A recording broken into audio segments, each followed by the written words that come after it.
Doodlebud here. Today we're checking out this pen. I checked it out a little while earlier because Ben Walsh sent me his personal prototype of it, the new Monster pen, but this is now the production version. So we'll go through, show you what it's all about. We'll compare a little bit from the prototype I had, but at the end of the day, it really only matters what the production one looks like. So I got my hands on one. I've been using it for, it's been a good month at least now. Tell you what it's all about, what I like, what I don't like, my findings, all that kind of stuff. There it is. So let's get started. Big thanks, of course, goes out to Gravitas and Pen Venture for connecting with me, sending me the new production Monster for review. This is the case it comes in. So a nice functional case, zips up, has a little lanyard style that's on here as well, which is great. I like this type of packaging. You just get it. There's nothing to throw away or anything at all. You go ahead and use it. One thing I will say on this as well, make sure you push the pen in all the way. If you just sort of place it in there, it is fairly, it's secure now. But if you just kind of put it in gently, it can potentially fall out of it. And then maybe you're just in a rush, you're grabbing the pen, you go to take it out and you take it out the wrong way. It should catch in here.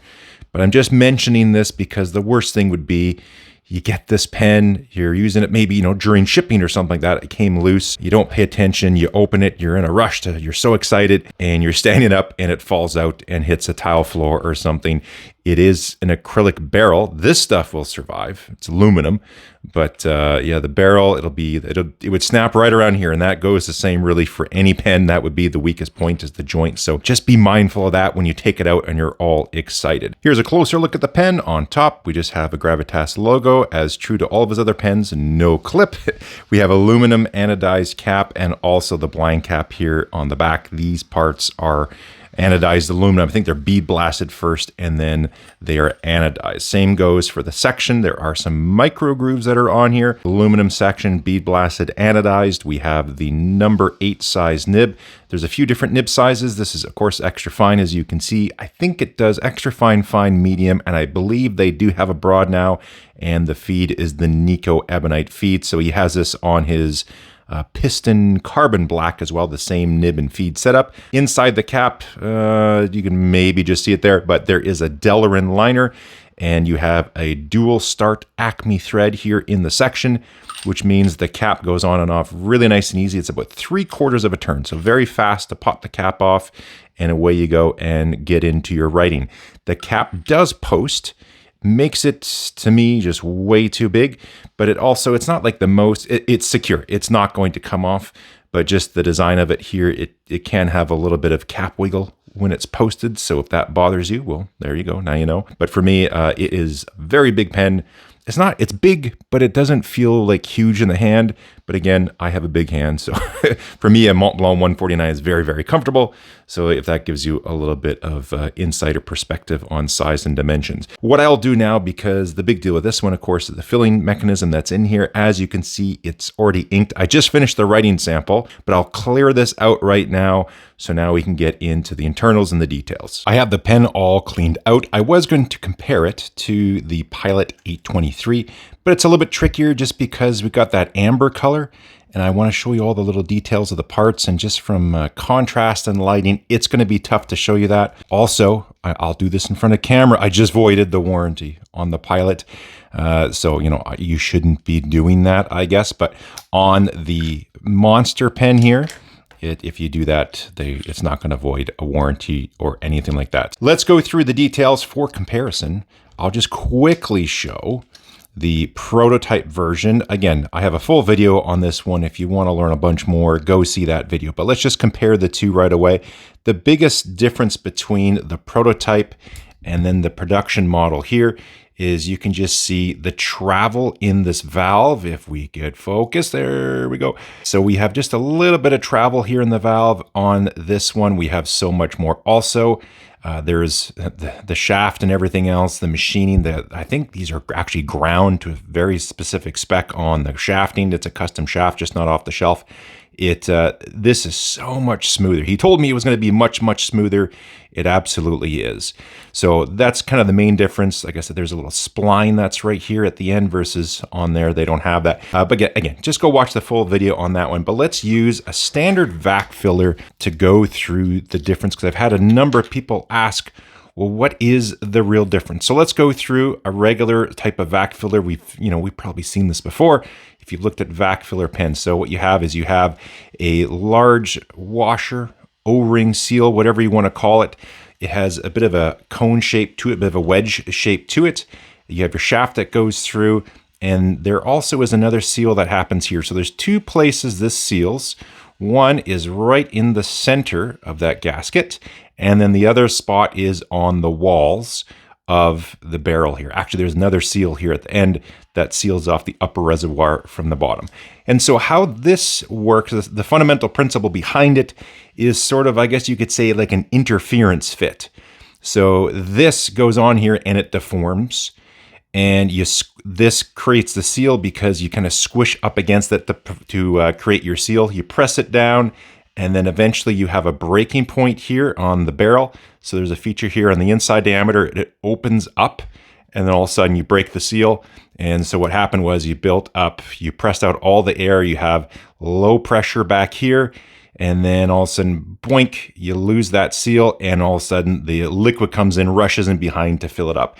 That same principle applies here with the Monster, this crack and filling system, but now we're doing it with a proper valve. This was actually inspired by a heart valve, mechanical heart valve. That's where Ben got the inspiration for this. And so he's done a vac filler before. Here it is over here, using that standard method that you see across pretty much all the vac fillers. Chatting with him and getting to know him a little bit over the years, I don't think he'd be too excited just to do another vac filler the way it's been done before. That's a little bit boring for him. So, he saw that and got a little bit inspired and thought, well, let's really look at this. How would you do it? And it takes actually a lot more to do it this way. So instead of everything being an interference fit and essentially squishy parts deforming to create seals, this is the the super skookum way to do it. So we got a proper valve that's in here. There's also, there's a little bit of mist going on, but there's an O-ring that's down in there that seals against this part here.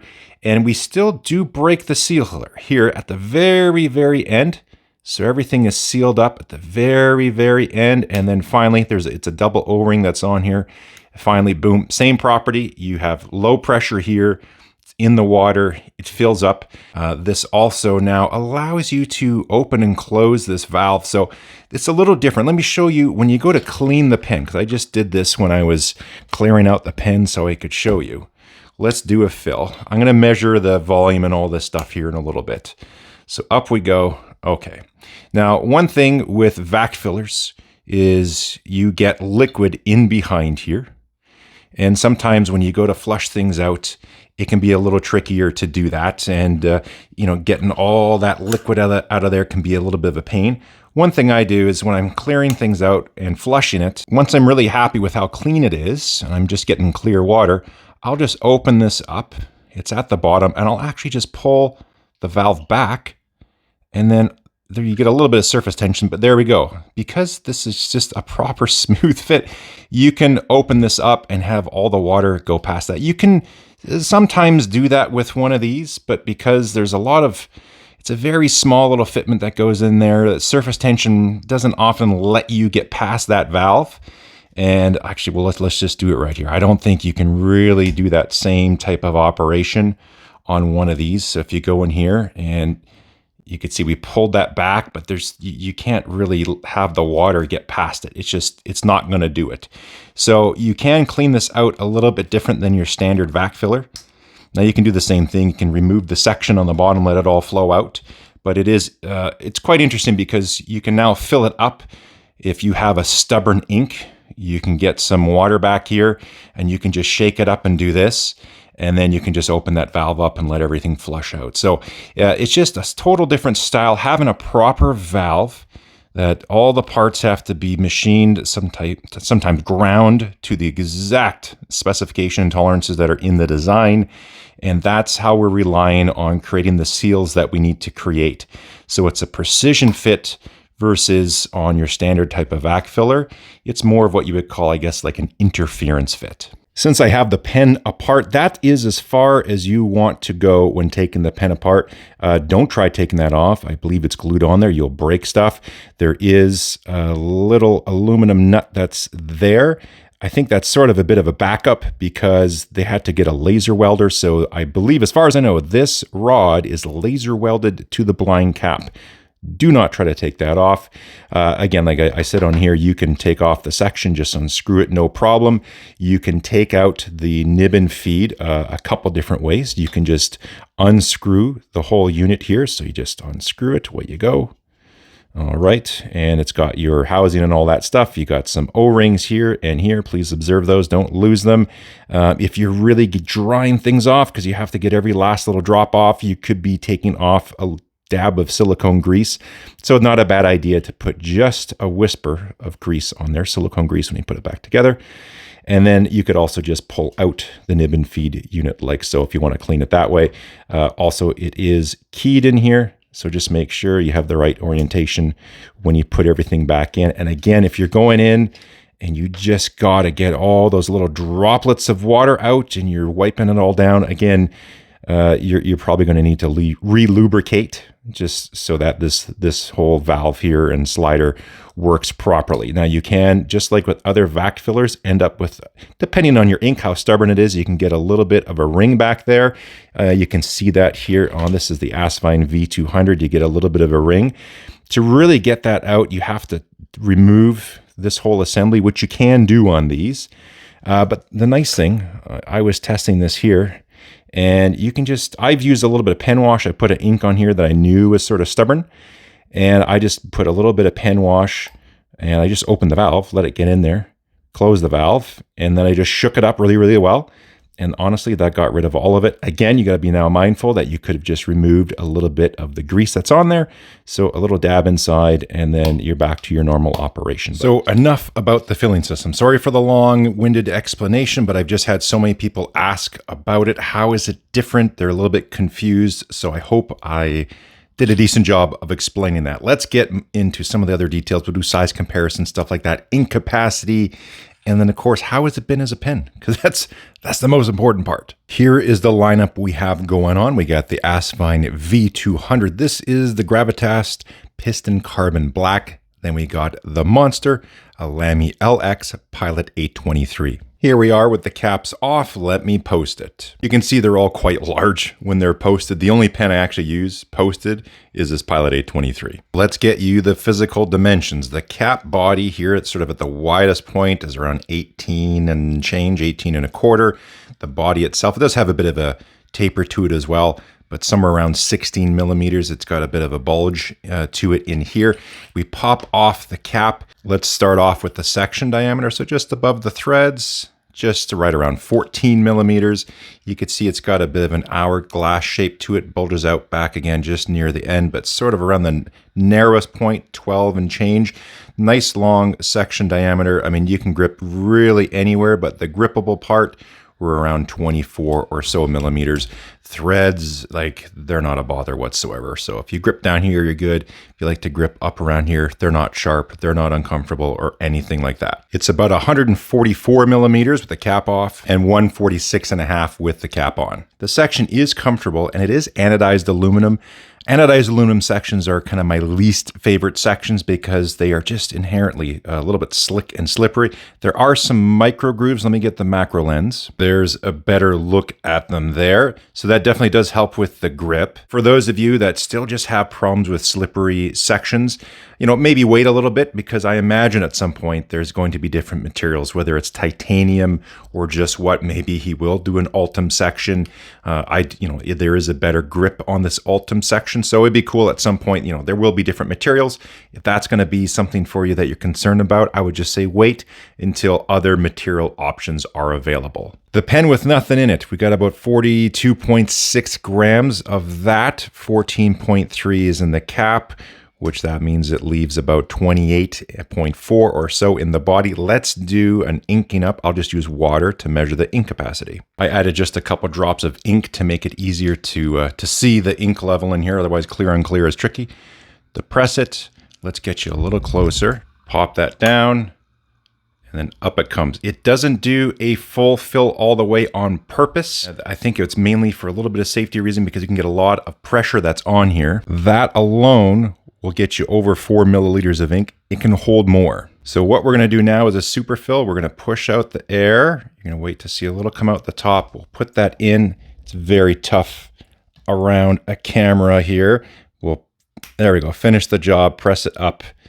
And now we get a absolutely massive fill in the pen. Let's see what we're getting on the scale. So about 6.5. I could probably squeeze a little bit more, but that is a huge ink capacity. Now the total weight of the pen is just over 49 grams. Like on a regular vac system, you have your plunger rod and you'll have your main upper reservoir that holds all your ink, and then the lower section here, the lower reservoir. Now eventually through writing, you will deplete the ink that's in there, and then you just simply open this up, and then that valve will open and let the ink fill up on the bottom. You can leave it like this to just not have to deal with any ink interruption and just have continuous flow, or you can just let it fill up and then close it again and you get a fair amount of ink. I forget what they said. I think it's about 1.5 or so milliliters of ink it holds down here. Let me see if I can measure that. I zeroed the scale, I'll empty the ink that's in here and we'll catch the difference. So I took the section off and this is where all the ink it will be held in there. So it's actually a decent volume. So that's empty now. And let's see how much we went down by. So yeah, I'm getting about 1.2 or so. Once that's depleted, again, you can just leave it stay open. You just open up the valve and usually you get like a little bubble. There we go. You fill up that bottom reservoir now. And you just got like another 1.2 or something mil of ink. You continue writing. Speaking of writing, let me show you the writing sample I did.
For the ink folks out there, I'm using Muji paper, and there's that Dominant Industries Dominant Blue, so it has a nice bit of sheen to it as well. I like the color. It's nice and wet. All sorts of great things about the pen. I do like the way it performs. I've had zero issues, nib seal, nib dry out, not a problem whatsoever. I actually threw this in my little vacuum tester just to try it out. I couldn't get it to leak. Now, the nib has some bounce to it, has some flex. As I said here, not a flex nib. But if you push on it, I don't recommend pushing on it hard all the time. It does take some force to get some line variation, but for this extra fine nib, it's relatively smooth. I mean, it's extra fine nib over, at the end of the day, it's not going to be crazy smooth, but it's quite nice. And I like that you can get that line variation, that contrast with it. And then here I have some other pens. Those were the 5040, the Titan pen. It's got the same style nib, so you can see the Gravitas here, the Monster with the extra fine, and these two here, the Titan, that's got the fine and the medium, so you can see a bit of a difference in the line width in case you're wondering. So overall, like I said, I've been using the pen for over a month now. I've had zero issues with it. It works great. The machining, the fitment, the finish, materials, everything is spot on. Only qualms with the pen. I would prefer a different material in the section. I do have trouble with aluminum sections. Yes, it has the micro grooves, but for me, aluminum anodized sections are the kryptonite for me on pens. So it's the best anodized aluminum section as far as grip I've used, but titanium, Ultim, anything else would, for my hand, be a little bit better. If you're the same way, wait until other models come out. Again, It could benefit from a clip one day. Who knows? I don't think Ben's ever going to do that, or a roll stop, or even if in here, something, even if it's a 3D printed thing, if it came out so you could have a little pen rest you put on your desk to go with it, that might be a neat touch, because at the end of the day, it could get away on you. So just be a little bit mindful. When I use my pens, I'm usually doing my work. I have my laptop and I put it in that little crevice between the screen and the keyboard. That's my pen rest. I put it on there with my laptop. So I haven't had rollaway issues, but I know everyone's work environment is a little bit different. So yeah, something to stop the rollaway would be good, because if this rolled and fell and broke, of course, that would be a tough one to take. I have a link down in the description to either the Gravitas or Pen Venture website. As far as pricing, this model here goes for €285. So whatever that works out to in your currency, whether you got to pay VAT or don't pay VAT. Again, I don't control currencies and exchange rates or tariffs and duties and all that kind of stuff, but that is the price on the Gravitas website. Thanks for watching, and you can hit a thumbs up. Also hit the subscribe if you haven't. Let me show you what's coming up. Well, you might want to hit subscribe, because Muji has this new little compact pen. I picked this up a little bit ago and thought I'd give it a go. So I'll be doing a review on this one fairly soon. Nice little compact polycarbonate pocket pen made by Muji. So if you want to check that out, hit subscribe. Catch you next time.